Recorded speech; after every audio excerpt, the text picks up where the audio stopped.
are, in truth, so blessed. Now, who was the persons that first performed Bless the Beast and the Children? The carpenters. What year? I know, I like to ask these questions. It's your trivia. 72, 71 it was. Okay. It was 71, and the writers of it are Barry Dvorak and Perry Botkin Jr. Now, this song speaks of blessing the beast and the children, for in the world they have no voice, they have no choice. And what occurred to me, because yes, beasts and children need our blessings, but when you were singing that, what occurred to me is there is an inner child in every single one of us. So it's not just to bless those that are pure in a smaller body, or the little four-legged ones or winged ones and such, but all of us have a child inside. Actually, I think we have children, inner children. That's what my therapist told me. I was like, I'm down with that. I could be a crybaby or a temper tantrum or just want to play and not do big people stuff. Anybody? Okay, right? So today's talk is entitled The Power of Blessing. And last week I spoke about what happened in Chicago.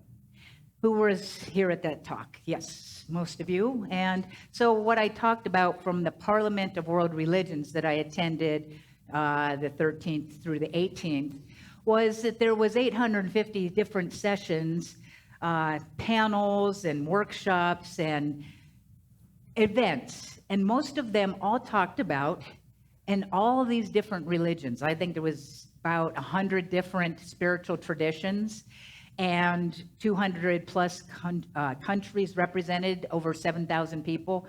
It was massive. And what I got to witness was that all of these 850 variations often were talking about, mostly about freedom and human rights. It was about defending freedom and human rights. It talked a lot about the ecology of the world, about freedom for people, for the rights of people that aren't being given, injustices, reparations for different economic groups, the Japanese, the Jewish folks, the African Americans. It talked about pretty much anything that is an issue in our world, and it was a collective where you'd have a panel of someone from the Sikh tradition or Baha'i or the Hindu or the Buddhist or the Christian or the Catholic or whatnot. It was one big talk about what we need to do in the world. When I spoke about this last week, I shared that the two things that I am understanding for myself, and perhaps for all of us, is the two things that I need to be about is, number one, educating myself.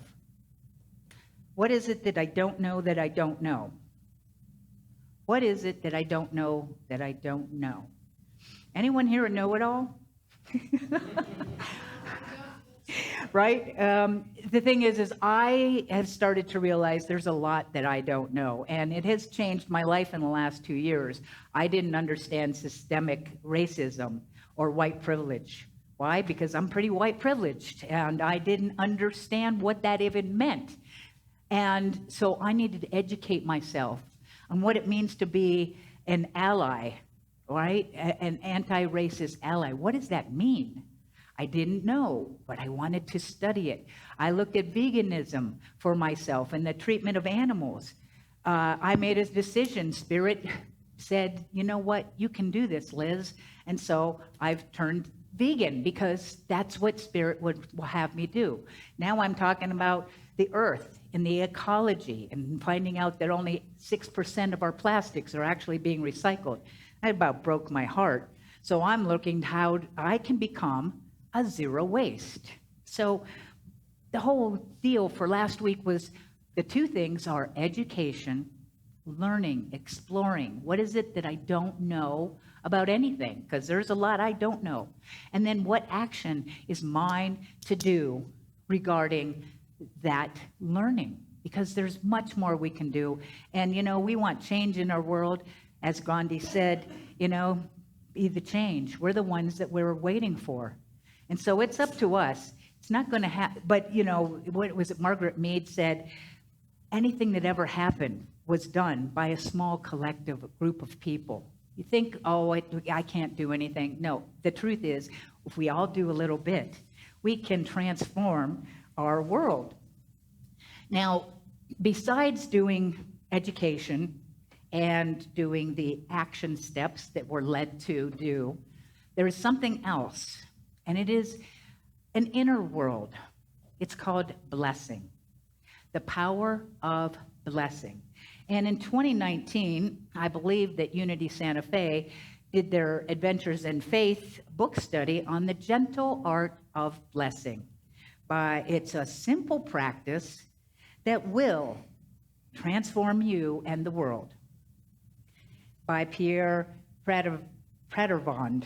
And so I had this book, and then I needed to re-look at it. The power of blessing. So let's look at what actually blessing is. So I looked it up, of course, through Google and the dictionaries and such. Number one, to consecrate or make holy by religious rite or word. Definition two, to request of God bestowed of a divine favor. So you want a blessing from the divine for yourself or for someone else. And number three, to bestow good of any kind upon. Now, being a new thought teaching and practice, to consecrate or make holy. Well, we in Unity don't make anything holy. What we do is we recognize the holy. Because in Unity, we have 5 principles that we believe are universal across the nations and all spiritual practices, which is everything is the divine in expression. It's all vibrational. It's either a higher vibration of light, because there's no such thing as darkness. Darkness is only the absence of light. It's a vibrational spectrum, a continuum, if you will. So when we talk about blessing, it's not to consecrate or to make someone holy. You're already holy, right? You're already the divine in expression. So a blessing for me in this context was, I recognize that you are the divine. Sometimes we see very interesting expressions of the divine, right? And you're like, really? And I'm like, yeah, that's divine too. To request of God divine favor. Well, what we teach is that we don't ask Spirit for something. The words to ask for something in prayer actually mean to claim it and to accept it as if it was already so. So I don't ask God for anything. I give thanks, as if the thing that I wanted to have happen is already happening. That is what affirmative prayer, that is the type of prayer that Jesus, our great way shower, the greatest metaphysician ever said. He's like, no, you give thanks. You give thanks, acting as if it was already so. And when you feel like it's already so, not just the head thing, when you feel like it's already so, you feel joy, you feel happy. What do you feel? I like to always ask the people that ask for prayer, what is it you would feel if you had what you wanted? What would you feel? Because it's really the feeling you want from the experience that you're asking or claiming to have as so. So blessings, it basically, this book speaks about all of the ancient spiritual teachers understood the extraordinary power of our thoughts. Thoughts can either give life or they can kill us. Our thoughts are the biggest power we have. We're not taught that. By blessing, he says that it is the wishing wishing well from the bottom of your heart with total sincerity for people and specific people. He gives recommendations. So I'm going to let you know that you're going to want to get this book. And we also have an Unity online bookstore in case you're interested in picking up a book. Try that way, because we also get a little love back from your purchase. So, blessing people, you want to bless people in their joy, in their health, in their prosperity, in their peace, in their wellness. He speaks, and before I go into that, why do we want to bless others? Why? Well, because everything that we put out in the world, we get back. You can curse or you can bless. You know, it's a reciprocated universe. Anything that you sow, you're going to reap. So you want to curse somebody, cuss them out, judge them, you're actually never judging someone else. What you judge in another is just some part of yourself that is calling for love that we haven't been loving. People are just mirrors of our own self. We never see people, by the way, as they are. We see people as we are. Because it's a filter. I can only see, I didn't know I was so awesome and beautiful until I looked out at the mirror of you, right? So he speaks about the practice of blessing. It's something that we hear. It sounds religious, but it is something that I think is awesome because you can practice prayer anywhere, anytime. You don't have to have a degree or a theology. You just get to wish people the highest and greatest good for themselves. He says, the practice of blessing is a simple way. Simple way. I like simple. I don't need complicated. I do the good enough job on my own with that, right? It's a simple way to develop a constantly centered awareness. It's a tool for growing in universal love and avoiding judgment. I know you all avoid judgment. Anybody not ever judge anybody, including yourself, right? We judge. We were trained in judgment. Just ask Don Miguel Ruiz in the Four Agreements. He'll tell you all about the judge, your inner judge. When you bless all that those you meet in their total happiness and true integrity without the slightest concern for their appearance, expression, race, sex, or any label, when you wish them for the very best from your innermost being, it is impossible for your heart not to expand. From a narrow cubicle, it will become a temple without walls. Wouldn't you like to just have a heart that was a temple without walls? We're told to love all beings. A constant reminder of spiritual masters is that you cannot grow spiritually if you are burdened mentally by the habit of judging others. All right, got to put the judge away. What if every time you judged, you stopped, you caught yourself, and blessed instead? He says, blessing is not a technique that we perform, but a presence that we embody. Breathe that in. We're a presence. A blessing isn't something I'm performing. It's an embodied presence. It's not an act we do to someone or something, but a relationship we form with them that enables all of us to be embraced in the presence of an unobstructed world. So again, it's recognizing that the divine is in every person, place, and situation. That's not easy all the time, correct? We're going to get into that a little more. By the way, a blessing can take many, many forms. It can be in the form of a hug, a tone of voice, a word, or a glance. What makes it a blessing is the spirit we bring to it. I just started doing this practice because I'm doing this, right? And it's interesting because I can bless anybody, anywhere, all the time. Going in my car, sending people in the car in front of me. You are blessed beyond measure. There are so many ways that we can bless. And he does say that there are so many ways that we can bless. There's no one way. You find the way, you experiment. Now, recognizing that the divine is everywhere present is part of this whole mission. So I just like to remember namaste. The divine is in this person, that politician, that person who's in the news, who's caused havoc. There's the divine. I want to recognize the divine. One of the practices that I engage in for blessing is honopono. Did I say it right, Karen? She tells me all the time I'm not doing it right. That's okay. Ho'oponopono. Anyway, Dr. Hugh Lin, you ever want to look this up, this is a very powerful book, Zero Limits by Joe Vitale.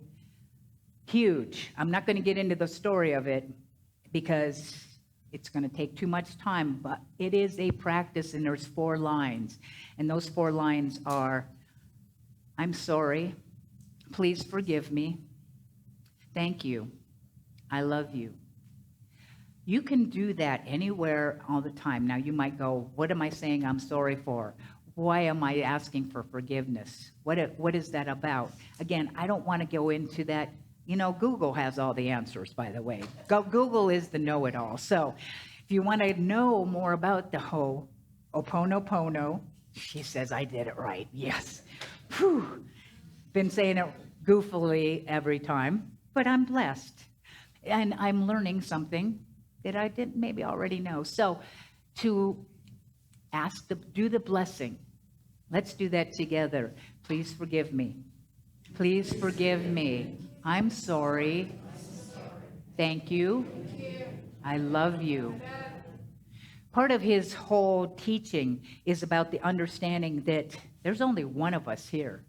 So when you're having problems, how might I, on some level, contributed to the problems? Because actually, your problems are my problems. He really talks about 100% responsibility, which is a very radical way to think and be in the world. But I believe that we're called to be radicals. The other way of blessing that I would love to suggest is the Buddhist blessing. Many of you may know it. It is simple. May you be filled with loving kindness. May you be well. May you be at peace and at ease. May you be truly happy. So I'm going to say this and invite you to speak it after me. May you be filled with loving kindness. May you be filled with loving kindness. May you be well. May you be at peace and at ease. May you be truly happy. Now, what I love about this is we can also include ourselves. So I'm going to invite you to close your eyes and put your hand on your heart. Take a breath, let it go. And if you would repeat these phrases, may I be filled with loving kindness. May I be well. May I be peaceful and at ease. May I be truly happy.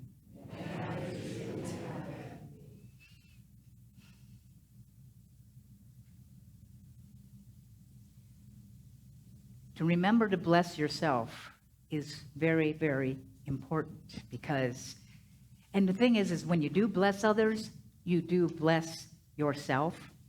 There are guidelines for blessing as a spiritual practice, which I made copies for you. So if you'd like to pick this up, it is by Pierre Radervad, in it, a few of them. He says, these are guidelines again. On awakening, bless the day, for it is already filled with unseen good, which your blessings will call forth. For to bless and to acknowledge the unlimited good that is built into the texture of the universe awaits us all. It invites. When we say, bless this day, it is filled with goodness, and I am receptive. On passing people and talking to them, bless them in their health, their work, their joy, their relationship to the universe, themselves and with others. Bless their abundance and their finances in every conceivable way. As you walk Bless the city in which you live, the government, teachers, nurses, street sweepers, sanitation workers, children, bankers, priests, and prostitutes. Right? He says, just bless all beings. They're the divine in expression, a unique individualized expression of the divine. Again, to bless is to wish unconditionally. From the deepest chamber of your heart, the unrestricted good for others and all events. I love this one. To bless all without distinction is the ultimate form of giving, because those you bless will never know from whence the sudden ray that bursts through the clouds of the skies, and you will rarely be a witness to the sunlight in their lives. That is so poetic and beautiful, to know that when you bless someone, wish them well, know the good is happening for them. Wow. You're never going to see and witness it, but they're going to have them. So you're secret agents of blessing. You are being deemed to be a secret agent, blessing others in all things. The last one I'll share from here is, it is impossible to bless and to judge at the same time. So hold constant as deep and intoned thought the desire to bless. For truly you can become a peacemaker, and one day you shall behold everywhere the very face of God, the divine. So these are available. If you're online, you can also send to revliz@unitysantafe.org, and I would be happy to send you a copy. I can scan that in as well. So it's about blessing. And we've covered how to bless, ways to bless. Create your own ways to bless others. Now that we've covered these ways, have you ever found it hard to bless somebody that may have hurt you or harmed you, or hurt or harmed another? Difficult people? Have you ever attempted to, and how do you bless your enemies? Those that are rapists, murderers, terrorists, people who take joy in hurting others. Politicians. How do you bless these divine beings when their acts are atrocious, horrendous, tragic, hateful? How do you do that? I mean, Jesus, our great way shower, he has these words, but I tell you who hear me, love your enemies. Do good to those who hate you. Bless those who curse you, and pray for those who mistreat you. One of the things I went to at the Parliament, prisons, they don't teach anybody anything except how to continue in the hate. And by the way, anybody who hurts somebody else is in truth hurting themselves. They are in their own pain and don't have a healthy way to experience that pain. It's so horrendous that they hurt others. Now, what I like to do is to remember that whoever is doing the poor, bad, horrendous behavior wasn't born that way. Nobody is born hateful, cruel. But when you look at the situations that people go through and what has created, sometimes monsters in our way of seeing people, what is up? And I like to remember them as a child, knowing that they're hurting. I want to share with you a story of a young man. He was the son of a middle-class government worker. His father demanded absolute obedience from his children and was given to fits of rage with his family. This boy, when he was 3, witnessed his father brutally beating his mother for talking back to her husband. When the boy was 4, his father physically beat him on a daily basis. At 6, he remembered getting 30 lashes on his back with a whip. When his father wanted him, He would whistle for him as one would call a dog. At 11, he was almost beaten to death by his father when he attempted to run away. Before this boy was born, 3 of his siblings had died of diphtheria, all before they were 3 years old, and all within a month of each other. His mother, fearful of losing another child, kept her distance from this boy and never fully bonded with him. His father, often drunk, launched into long diatribes about the Jews and other minorities were causing all the world's problems. The boy grew to hate his father, but he found no safe outlets for his feelings.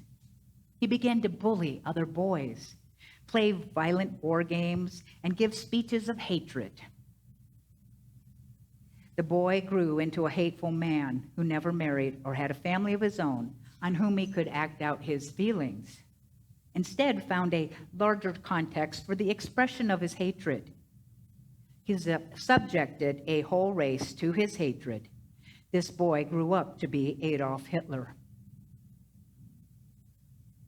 I'm just saying, Adolf Hitler was not born to be who he became.